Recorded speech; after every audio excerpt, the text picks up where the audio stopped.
Mina, it's a pleasure to talk to you. PwC recently announced actions regarding the way we work. Can you please elaborate on these actions and before that, why you chose to embark on to take these actions?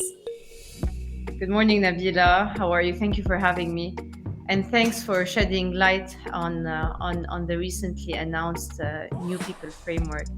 Listen, we've set out an ambitious purpose and strive to live it every day as a large corporation, and that is to solve important problems and build trust in society. Our people have the opportunity to work with a variety of leading clients and projects already. They draw insights from our tech enabled network and global capabilities. But with the pandemic had hit us and ongoing, if you want, implications of it, it continued to blur the lines between personal and professional commitment. And to be our best selves at work, at home, and everywhere in between, we really strive to redefine our people value proposition, which we're calling the New People Framework. And it's tied to flexibility and well being to further enhance our people experience for over 6,000 employees across the Middle East region. Now, the new People Framework reinforces that hybrid approach, but really also promotes bringing the best of employees and the firm and reinforces the PwC Middle East commitment to supporting its people. And why did you see the need to embark in these actions? Like, what has the experience of the past 2 years been like for PwC in the region? Well, listen, as I said, with the pandemic hitting and moving into remote working and hybrid working, the lines between the personal life and the professional life really have become a bit mixed, I'd say, or blurred. And we're a people business. If our people are not happy, are not bringing the best to themselves, are not fulfilled at work, I mean, that's not good business for anyone. So in thinking about these, we understood that we had to be agile, we had to respond to the situation we are in. And to add to that, I mean, more than 70 or 80% of our people are millennials, and the generations keep on becoming younger. And the new generation is asking for these steps to be taken to fulfill their own lives from all corporations. And our commitment to really listening to our future talent and our people is at the heart of what we did. Okay. Can you tell us more about the framework? What are the actions in it? Very good. So it's really it's a framework that's centered around what we're calling four equations, and we really focus on the title of equations because it's a two-way exchange, if you want. It's what our people bring to the firm and what we commit to providing to our talent. So it's around really four people-centric outcomes, I'd say. Um, we're asking our people to come in and work for us, and we provide them the transformative work experience, but we also take care of their well-being. So their well-being and our transformative work is the recipe for a balanced living.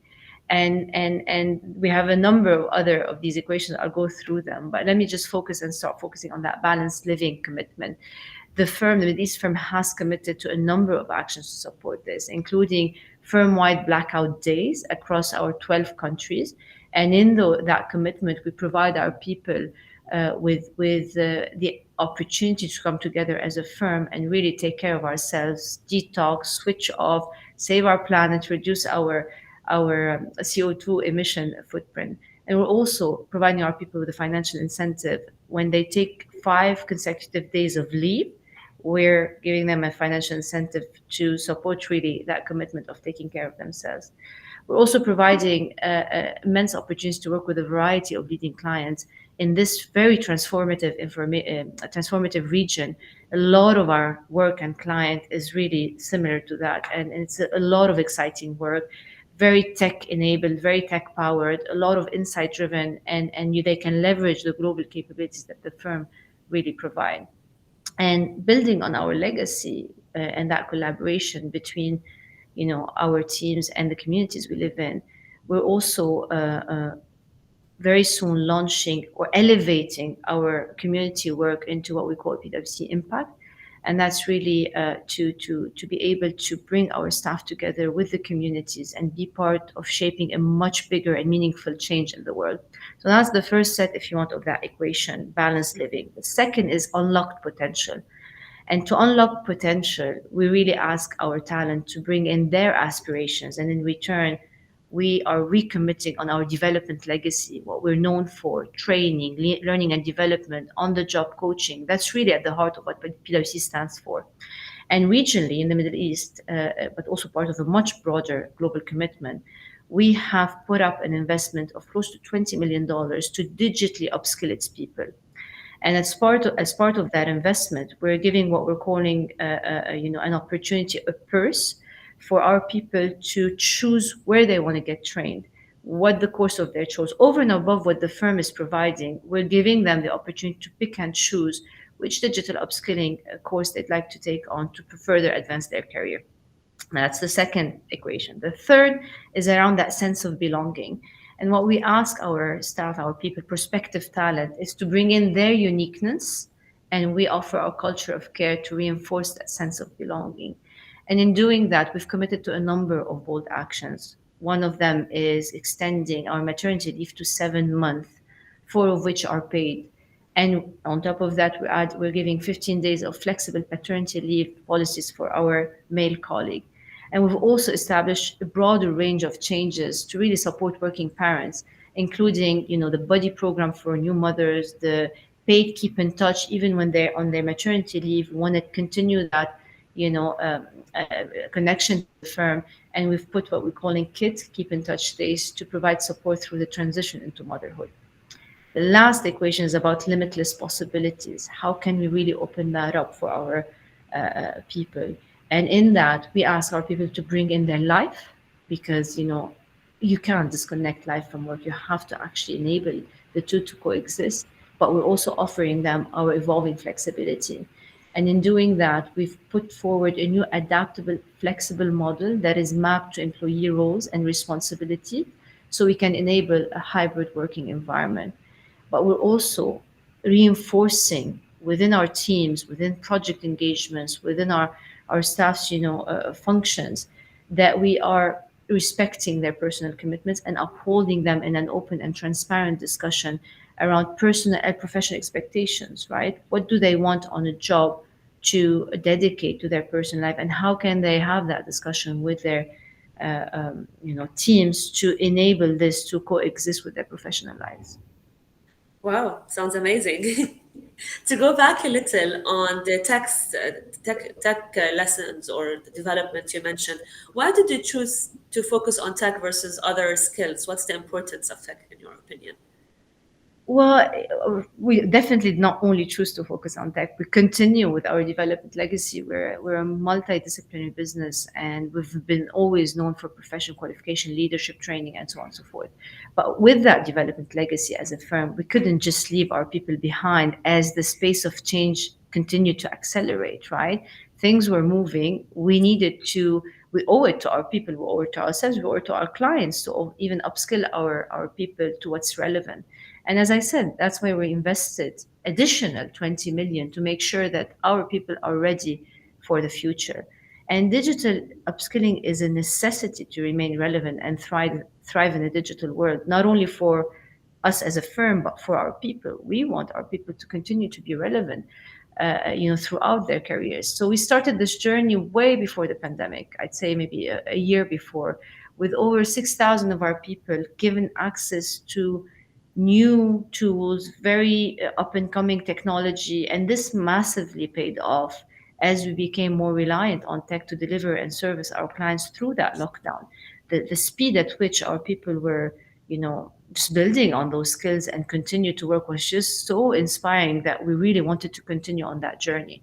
Now, in the long term, this gives our people the skills they need to lead through the disruption in any uncertain world. And we're in a dynamic region, dynamic world. We expect that there'll be more of those. So we're really readying them for the future, but also more importantly, to manage their time more efficiently as they are less focused on admin work and are able to do more meaningful work and take care of their well-being.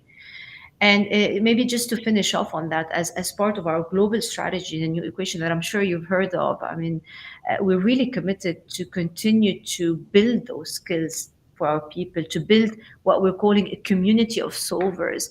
And to do that, to build that community of solvers, we really need to invest in the right skills to deliver solutions that are human led and tech powered. Human led and tech powered. This is, the future success recipe, if you want. Okay, I agree. And say 6 months to a year from now, what do you expect to impact? What do you expect to be seeing among your workforce as a result of this framework here? Well, certainly we'll continue on our aspirations of how we wanted to see our people business evolving. And with these actions, we know that we're going to accelerate it. And we think, our talent pool is going to continue to be even more diverse, more digital, more agile, more flexible, top-notch talent. I mean, everything we're doing really is to invite talent from across the world to really come to the PwC Middle East, because we know that that's the place where they're going to thrive.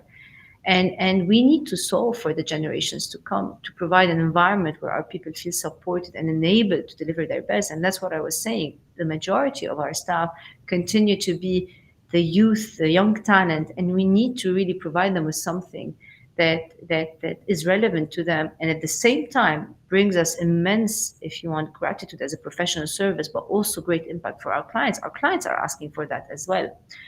And long gone are the days, if you want, where you just have a job and it doesn't fulfill or challenge you. No one wants that anymore.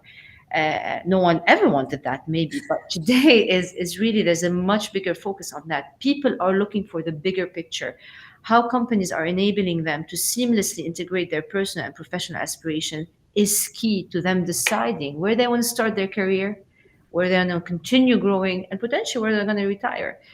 And we're a people business. For our clients, to our people, we have to take a stance and lead on what it means to value people and put them at the heart of everything we do. If we don't do it, you know, that's not what the PwC as a people business is known for. So really, we wanted to take that first step to commit to people, to our talent, current talent, prospective talent, and really design a workplace for them that is inspiring and attractive and continues to deliver value to clients, to communities, and to their own development. So it shouldn't be a trade-off, personal life and professional life, but a more cohesive offering that creates a more compelling narrative to what they do and who they are and what we can provide them. And that people framework that I spoke about is quite individualized, because people create their own experience at PwC Middle East. And what we do is provide them with the support and the infrastructure, if you want, to bring them to bring their best to work, but also to life. And that's very, very important for us. That sounds like it. And is that how you envision the future of work in general, globally? How do Absolutely, you see it? absolutely. And there may not be one single picture we draw of the future of work. That is what we say today. But the key is to continue to be agile and have an open mind and an open, if you want, vision to continue to adapt what the future of work will continue to evolve into, for sure. Thank you, Mona, for your time. I don't have any more questions. Is there Thank you, anything you'd Nadia. like to add? No, just thanking you for really spotlighting this, because it's extremely important. I want to make sure that we highlight that from a people business organization. Thank you for having me.